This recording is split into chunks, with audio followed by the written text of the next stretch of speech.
Well, this is pretty exciting. You've seen a lot of Bulldog athletes and coaches on the pod. Taylor, who do you think is the oldest person you've interviewed on the pod?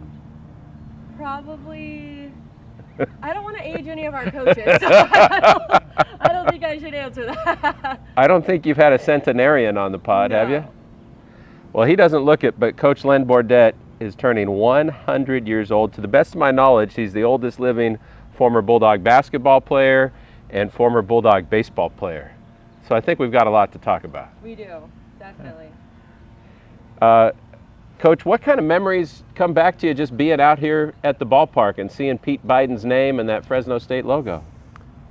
Well, it's a great difference, and the facility, of course, is pristine, and I'm glad to see it happen. But when I was coming to Fresno State to play baseball and basketball, we were playing at John Eulis Ballpark. So that, and then they moved out here, and not to this facility, of course, the same area, but a lot of building has gone on since then.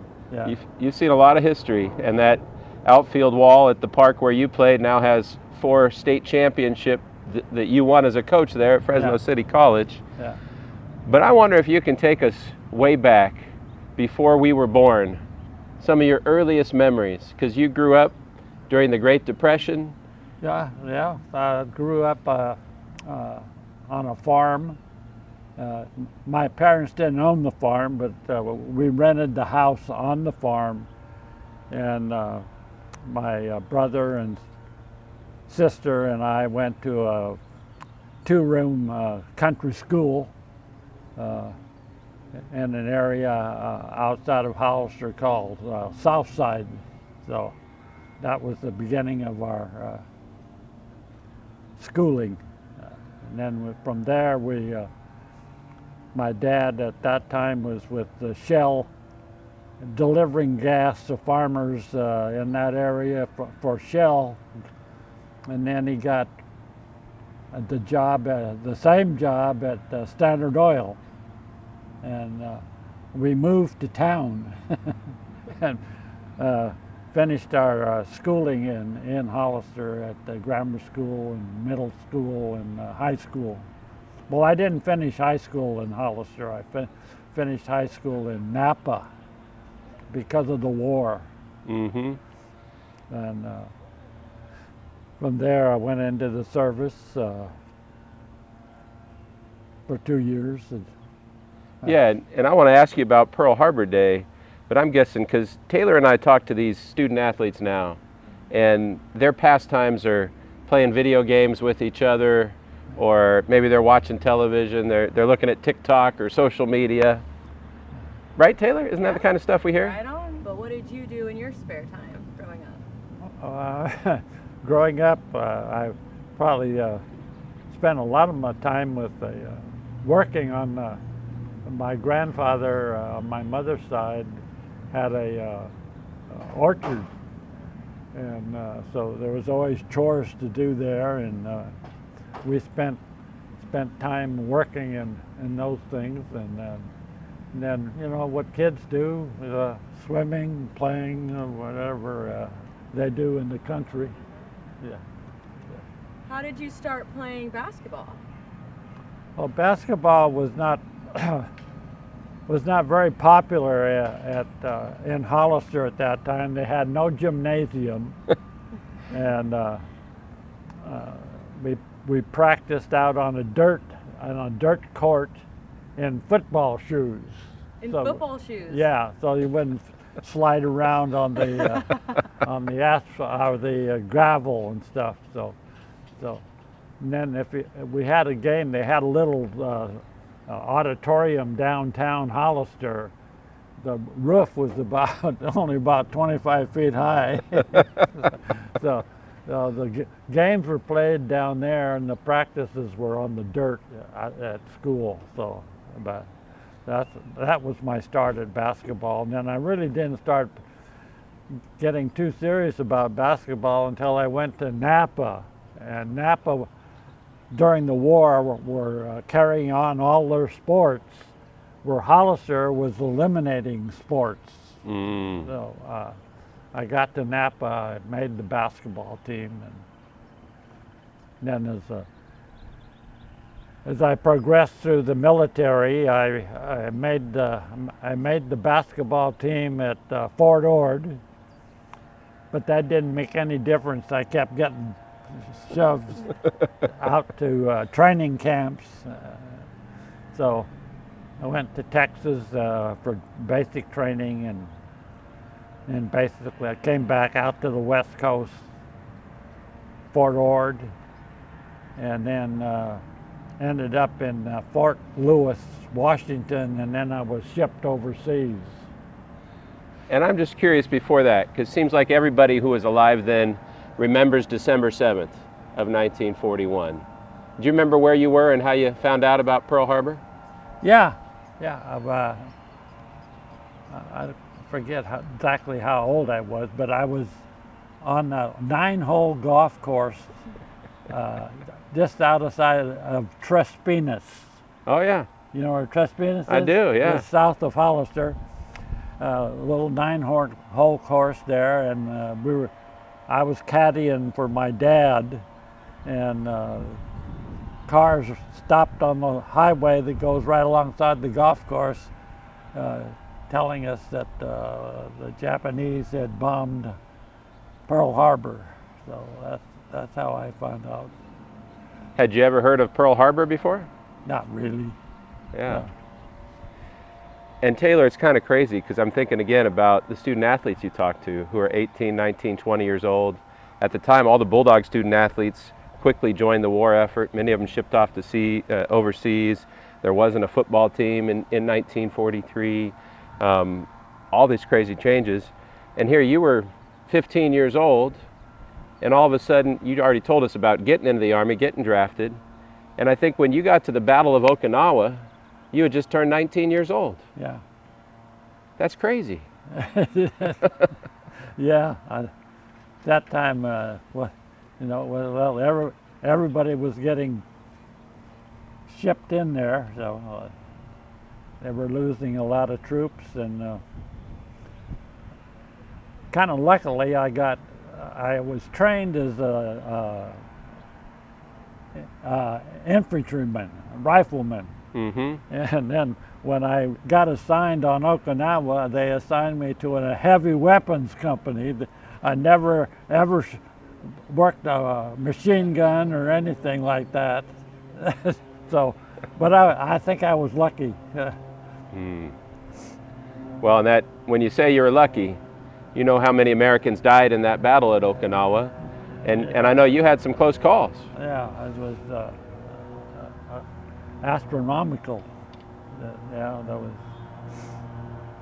I felt very fortunate. Did I want to say you told me that you had your captain shot right next to you? Yeah. He was a sniper bullet killed him. Yeah. And he fell on top of you. Yeah, he fell off. He was up looking out over an embankment, and when they shot him, he kind of fell over and hit me on the shoulder like that. Yeah. I'm wondering, when you heard that you were getting drafted, what, for student athletes that, hopefully they'll never have to experience that, but what were your emotions when you first heard that? That I was being drafted? Well, there was a sign-up period. I forget now what age you had to sign up for the draft, and it was kind of a normal occurrence by that time. That was after the war had been going for a year or two, so it wasn't a big shock. I thought, being 18 years old, said, "Oh, let's go." And I'm just thinking, Taylor, because now we know he played basketball here, he played baseball here, was a great player here for Pete Biden's first championship team, won 4 state championships as a Hall of Fame coach and coached some of the greatest players of all time like Tom Seaver and Jim Maloney. And none of that would have happened if he didn't survive the Battle of Okinawa. You ever think about that, Coach? Like how amazing it is that you made it through that and got to do all the things you've done? I felt very fortunate in that I was able to survive that particular situation. And of course, at that time, being 18, you're not all that well tuned into what is going on. Yeah, so. And then you came back. Then you came back and started in school. I know you did a year of junior college up at what is now Gavilan. I went to, at that time was San Benito County Junior College, and then it's now Gavilan College. I spent 1 year there and played basketball. My basketball coach there thought I had a lot of potential, so he was a graduate. He was a star player. I think it was University of Pacific at the time. So he recommended that I try to get in a 4-year program. So it was. He wasn't the reason I came to Fresno State. The reason I came to Fresno State, my very good friend who I worked for his dad on the ranch, was recruited by Kenny Gleason, the head football coach for football. And so he talked me into coming over here with him because he didn't want to come alone. And he was on a partial scholarship. They were housed out at Hammer Field. They had a big cafeteria out there that the military had left behind. And so anyway, he came and I came with him, and he only lasted a couple of weeks and went back to Hollister and married his girlfriend. And, was a very successful rancher over the years. He's long gone now. So I stayed on and went out for basketball, which Dutch Warmerdam was the new coach. And we played at an old gym at the Hammer Field. Really? And the floor was rotting, and you'd be dribbling the ball like this, and then the ball wouldn't come up. And all our games were either at Fresno High School or Roosevelt. Wow. Fresno didn't have a gym. Wow. Yeah. So. Times have changed. And you've been here ever since? Yeah, in Fresno? Yeah. Yeah. So your friend didn't stick around, but he talked you into coming, and, Yeah. and you've been here ever since. Yeah. Funny how that works. Yeah. Yeah. What are some of your favorite memories from your years playing basketball here? We lost a lot.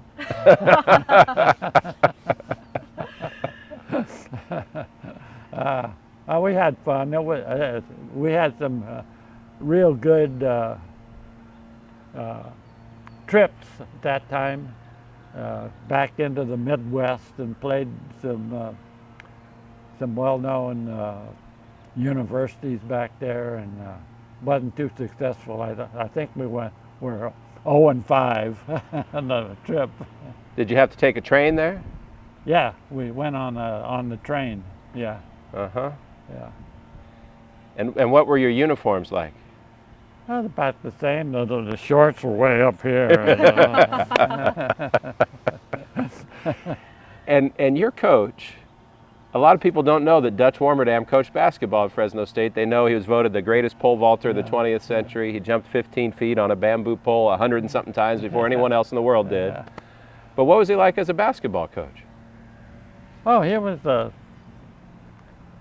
I think it was probably the second best thing to coach for him. I thought, other than track, Uh-huh. I wouldn't call him a great basketball coach, but he was, he was a very stern and guy that kept you on line and made you work hard. And but I enjoyed being with him. And I was after I was through playing there and later in life, I became very good friends with him. In fact, did some card games and things like that on special occasions. And yeah, he was very good. And played golf with him numerous times. Taylor, you'll never guess how many holes in one this guy has hit. How many? Take a guess. What do you think? What would be reasonable for anybody that plays golf a lot? Like most people never get one, right? Maybe 5. 5's a pretty good number. 5, What's the number, Coach? 14. 14. He's full of You should've been surprises. on the golf team too. Did they have a golf team then? No. Well, yes, they did. One of my friends on the basketball team was also a golfer, and I remember he did play on the golf team. Uh-huh. Yeah, they did have a golf team then. Just getting it started, probably. Coach Anderson was the golf coach at that time. And I just have to ask, because your Bulldog basketball coach was this legendary pole vaulter, did any of you guys ever try to get him to teach you how to vault? No. No. Weren't crazy enough for that, huh? Yeah, he was a very humble person. Dutch was, he fairly quiet, not really outspoken, but I enjoyed my time with him as a coach and also as a friend. Mm. How did you start playing baseball? How did you start playing baseball? Where did I start playing? Yeah, or how? Oh, why? Well, there was no little league or any of that at that particular time, so it was just kind of a street game, empty lot game, just going out, getting a few guys together, and I used to drive my mother crazy because I was always throwing the ball up, whether it's in the house or wherever. I was always throwing the ball up and throwing the ball against the concrete steps in front and fielding the ball, and so I was always eager to play baseball. So when did they ask you, or when did you decide to go onto the team at Fresno State? Did you start with basketball? I was a walk-on at Fresno State, and it was Pete Biden's first year. It was Dutch's first year in basketball and Pete Biden's first year in baseball. So I walked on and said I want to try out for the team. And she said, "Okay, lad." So anyway, that's how I started, and I had been at Napa High School. I got to play baseball because they had, even during the war, they had teams, and I played third base for the Napa High School team. And then when I came to, and then I played shortstop at the junior college in Hollister. And then when I came over here, I decided to try out for third base. Okay. And so I made the team as a third baseman. And then Pete saw something a little bit better in me, and he switched his shortstop to third base, put me at shortstop.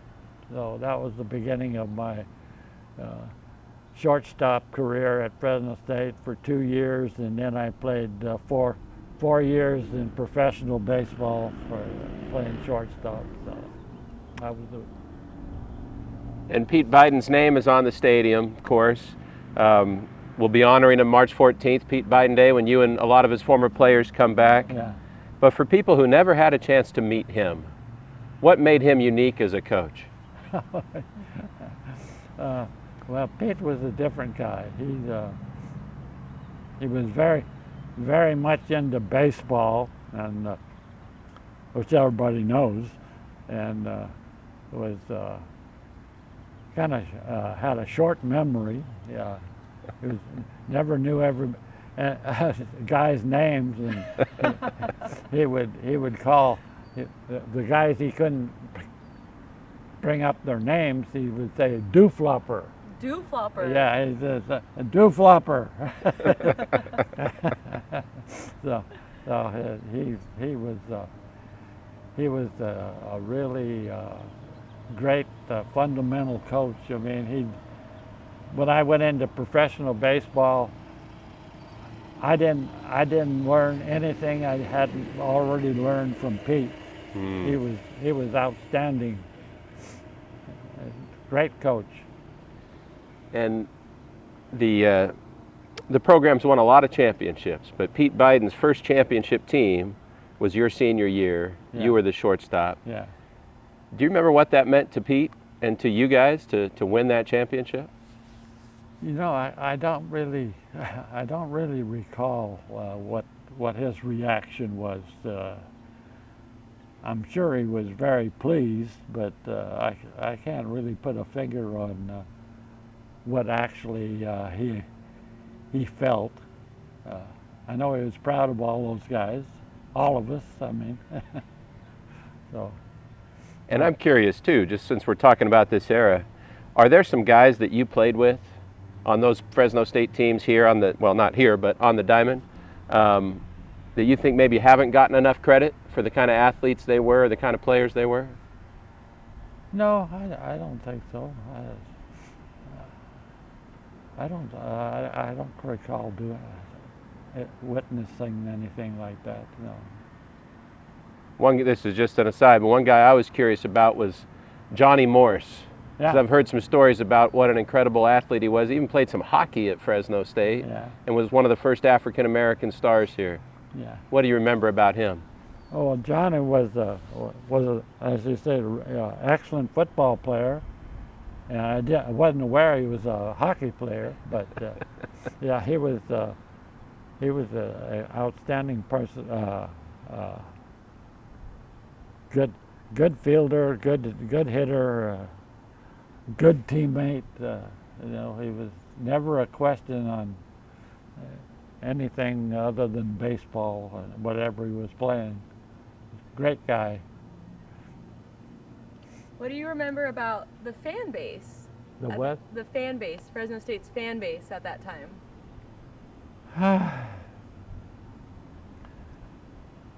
It was not great, as it is now.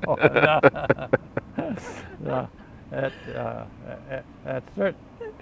certain times, I remember the year after I left here, they had a great team. 36 and 4. 1951. Yeah. And they were beating everybody, and including USC, who was one of the top teams in the country. But the higher echelon in the baseball were not recognizing small schools like Fresno over, the Cals and the USCs and the Stanfords and all of those people. But they definitely, that team was outstanding. Yeah. They made so much noise that the next year Fresno State finally got into the NCAA playoffs in 1952. Yeah. And you mentioned pro ball. So did you have visions of being a major leaguer? Is that what you thought your future might be? Well, I think anybody that signs professionally has got way back in the back of their mind, you know. But no, I thought it was, you know, interesting that they would be interested in signing me. You know, there was no draft at that time. You know, they individually came and talked to you and decided whether or not I'd be useful. so I signed with the Cubs and went off to Clovis, New Mexico. Ooh. At the during that summer, the summer of 1950, I guess it was. And I went there, and you know, this was in the middle of their season by now, because and you know, I was playing a little some shortstop, but mostly, you know, fill-ins in the outfield and stuff. And then they one of their franchises in Texas needed a shortstop, so they shipped me off to Ballinger, Texas. Where's that? It's out there someplace. It was a nice little town, and it was little, and it was kind of a hard place to play because, you know, in the minor leagues, baseball players have a lot of time on their hands, and they had one theater, and they changed the movie once a week. so our time was not all that lucrative, but anyway, that's what I started. Then the next year I started in Visalia. Ah. Visalia was a Cub chain, Visalia Cubs, and so I went there, and then they had a local phenom who had been in their organization for quite some time, who was born in Visalia, and he was a shortstop. So I got the boot. They sent me from Visalia to Carthage, Missouri. Wow. And played in the KOM League, the Kansas-Oklahoma League. And I played there for a year, for a season. And then the next year I was in spring training in Macon, Georgia for the minor leagues. And I was doing pretty good. I had some good at-bats and fielded well. And at the end of spring training, they came to me and said, well, we got two things we're going to offer you. You can stay here in Macon. At that time, I think it was a Class A team. And he said, and of course, Macon, Georgia in the summer is like a sweat machine. You know? Here I'm 150 pounds. Or go to Des Moines, which was in the American Association, as a utility infielder. So I said, I'll go to Des Moines. So I ended up going to Des Moines. And then about 2 weeks into the season, Sioux Falls, South Dakota was in the Northern League. They needed a shortstop. So since I was a utility guy in Des Moines, they sent me to Sioux Falls for the rest of that season. But, I had a good year that year. And my story, you probably heard it. I've told it a lot. My main claim to fame is Henry Aaron beat me out as the all-star shortstop in the Northern League. By one vote, I think, right? I don't know what. Yeah, I think it was was close. And how old was he at the time? Well, I think it was 17. He was a 17-year-old Yeah, shortstop. yeah. Were there any signs that he was going to be the all-time home run Yeah, king? he could hit. He could hit. Yeah? Of course, they switched him to an outfield when he Yeah. got in higher baseball. But yeah, he could hit. He's got that yeah, really quick hands. Yeah. And then the next year, at that time I got back into the education and wanted to finish. My wife was giving me to go back and get my degree, and so I enrolled and I got into student teaching, and when they came time to re-sign me, I said I wouldn't go. I was going to stay and get my teaching credential. So they weren't too satisfied. They had at that time the Cubs were in Stockton, Uh-huh. and Stockton was in need of a shortstop. So the guy who had originally signed me out of Fresno State came and talked to me about how about going to Stockton and being a shortstop. I said, I'm not going to quit school. I said, I'm going to finish my schooling. I said, if you can work something out so I can come and play when you're near me, you know, like Visalia, Modesto, and places like that. I said, I'll play until the school year is over, and then I'll go full time. And so that's what they did. Huh. And to do that, they gave me a new car How about that? Really? to go to travel around to be with the team. So they bought me a 1954 Chevy Bel Air. Wow. Wow. I wonder what the price tag on that was then. It wasn't Not what it is now. no. So No. how did you get into coaching? Well, I first during my student teaching, I was giving a lesson to a group of students at Roosevelt High School, and the head of the Fresno Unified School District PE and athletics was Jimmy Bradshaw, Uh-huh. and Former Fresno State football coach? yeah. Yeah. And he came in the gym. I didn't know he was in the gym at the time, but I was given all of these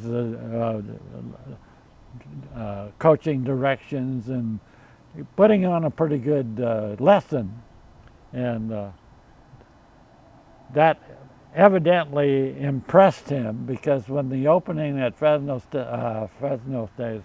City College, he elected, after turning down Ollie Bidwell, who had the big Fresno High School team. Fresno High apparently had the greatest high school team in American history with yeah. 4 future big leaguers, and Ollie coached them. So he turned down Ollie Bidwell to hire you? Yeah. No, What? no. Oh, okay. Ollie turned them down. I got it. Okay. Yeah. Yeah. And so my name popped up, and then Bradshaw decided that I would be the next Fresno City College baseball coach. What year was that? That was my first year there at Fresno City was 1958. 58. Yeah. So you were a young guy, like 32 years old or so, I guess. Stuff like that. Yeah. And 4 state championships, all these big leaguers. And I wonder, because I've heard some of those guys talk about the kind of ball players they were. Mark Gardner's talked about how he went there as a shortstop, I think, Yeah. and you made him a pitcher. Well, he made himself a pitcher. Because he couldn't hit? He said he couldn't make it as an infielder, so he decided to try pitching. But you had a guy early on who went on to be one of the greatest pitchers of all time. Some would say the greatest modern pitcher of all time, Tom Seaver. Yeah. What was he like then when you had him? Before USC, before the major leagues and the no-hitters? What was he like at Fresno City? Oh, it was a joker. Yeah? Very intelligent. Knew what he wanted to do. You know, well, you know the story. He went into the Marine Corps Right? out of high school as about a 5'8" or 155 pounder, and came out 6'1", 190 pounder. And when he came out, he came to me and he said, "I want to come to City College for 1 year, and then I want to go to USC." I said, "Come on." So that's what he did. Yeah. And he was pretty dominant? Yes, it was. I think it was 11-1. I think. Yeah, we actually should have won the state that year too, because we played a terrible game against Santa Rosa in the Northern Cal playoffs, and they beat us. I think it was 7-8. It wasn't Seaver that lost. He pitched I think about a 3-hitter in the opening game. Won 2-1. Yeah, great person. He's the guy. He kept the boys loose. He was always on the end of a joke or on top of a joke. One story he tells about Dan Roneo, is our second baseman when he played, and he was always on Ronero saying, "You are the worst second baseman I have ever had." And he says, "I say that because I've had who did he say, Morgan as a second baseman, and a couple other guys that were great second basemen in the big leagues." He says, "You couldn't carry their glove." But unfortunately, Ranero was riding his bicycle and a car hit him, and he had a head injury, and he later died from that head injury. Well, and Tom's no longer with us either, and you've outlived a lot of people, and you're 100 years old, and we can see how sharp your mind is and everything else. I mean, isn't this amazing, Taylor? Yeah. This is not a normal guy. There's something special here. And I'm thinking too, here we are at Pete Biden Field at Bob Bennett Stadium. So Bob played for Pete, you played for Pete, Augie Garrido, who had set the NCAA win record, played for Pete. Yeah. Is that just coincidence? Was there something in the water? Or is there something more to that? Oh, I don't know.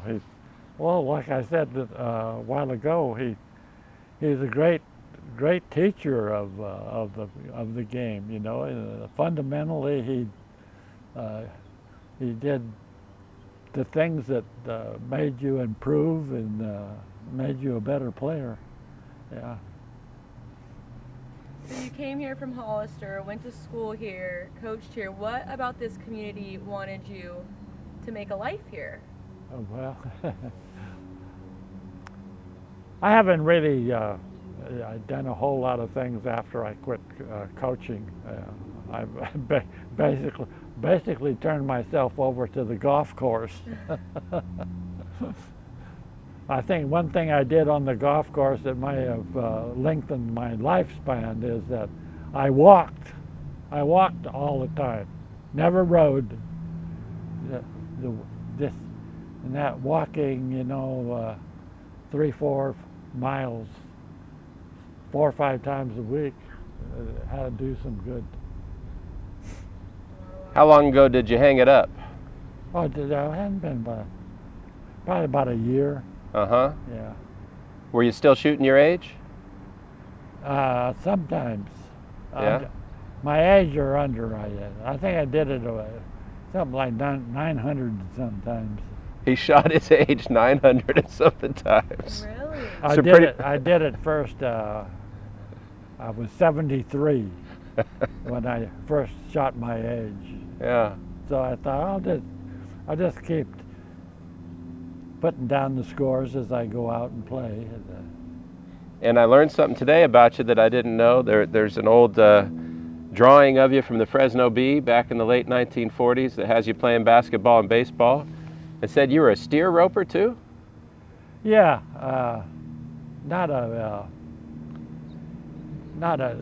championship steer roper, but the branch of the fellow that I told you I came here with. Yeah. Well, his dad had multiple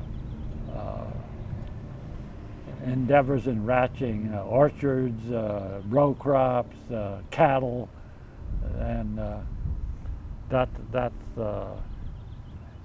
his son Alan was my partner. So Alan was the header, and I heeled.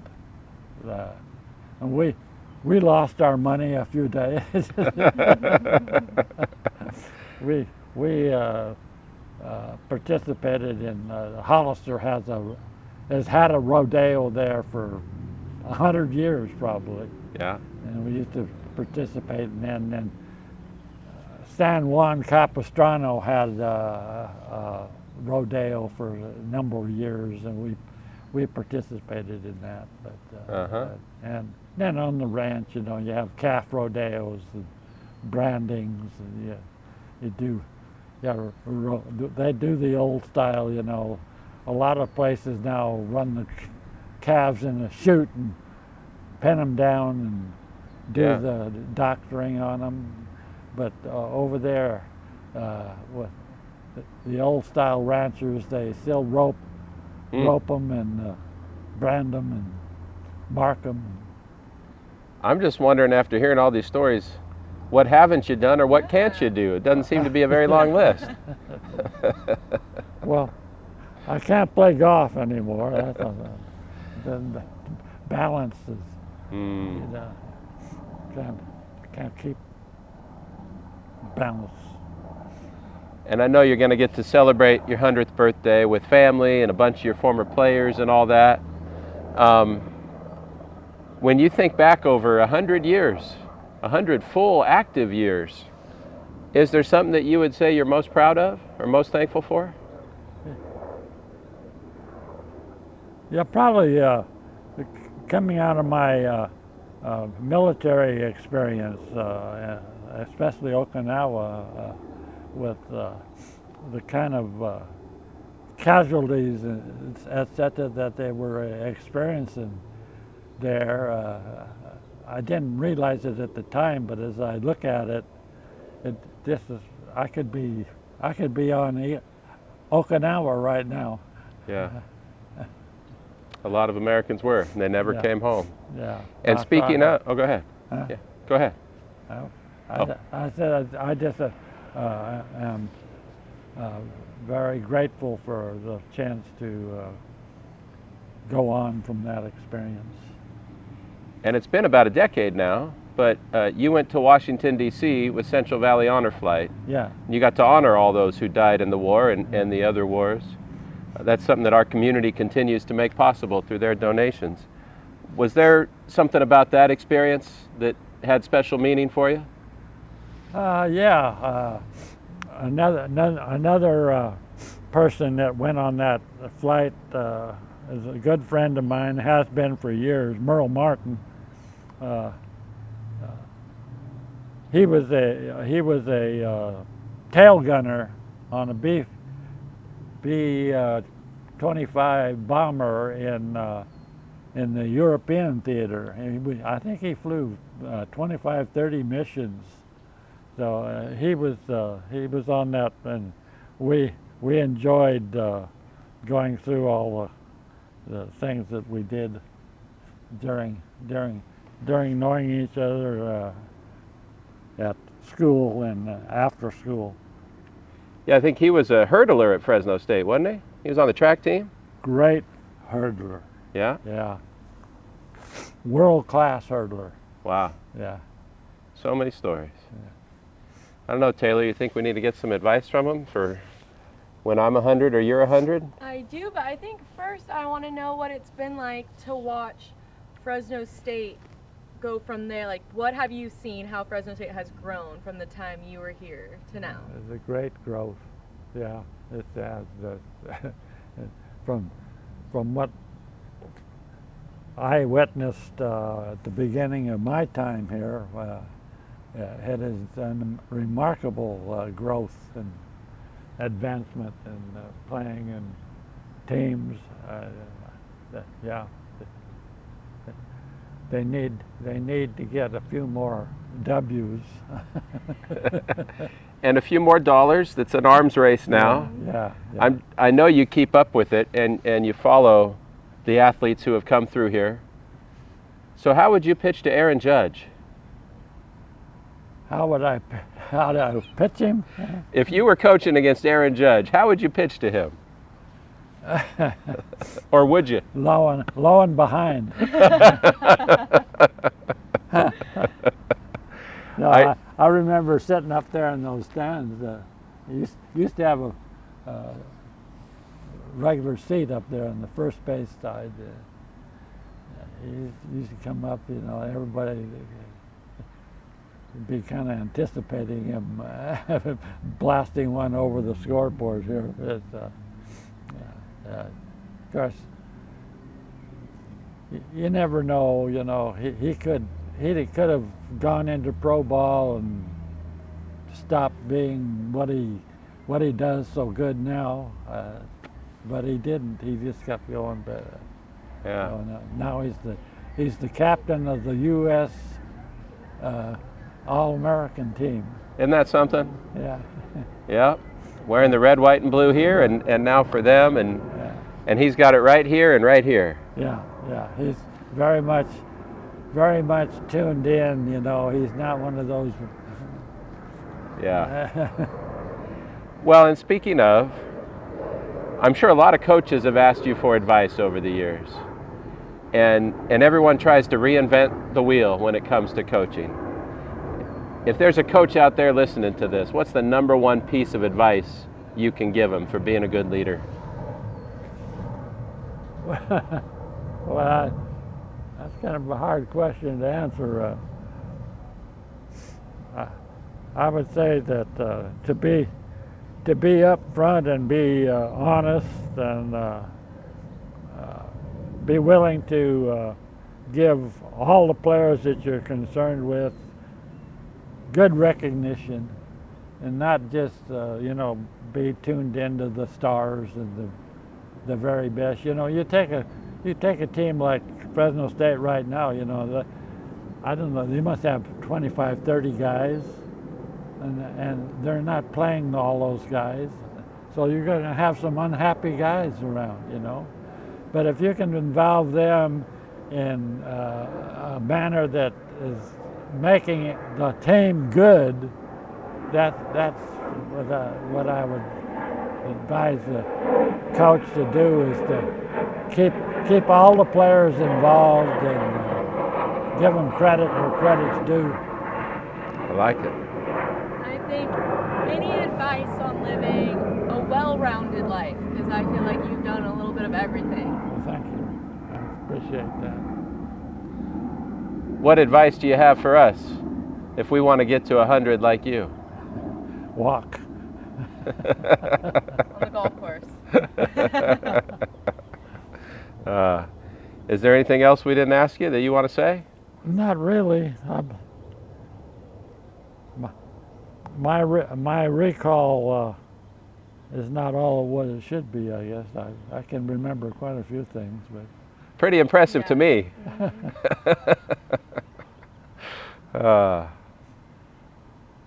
Well, thanks, Coach. That was great. okay. Well done. Thank you. Happy birthday. Thank you.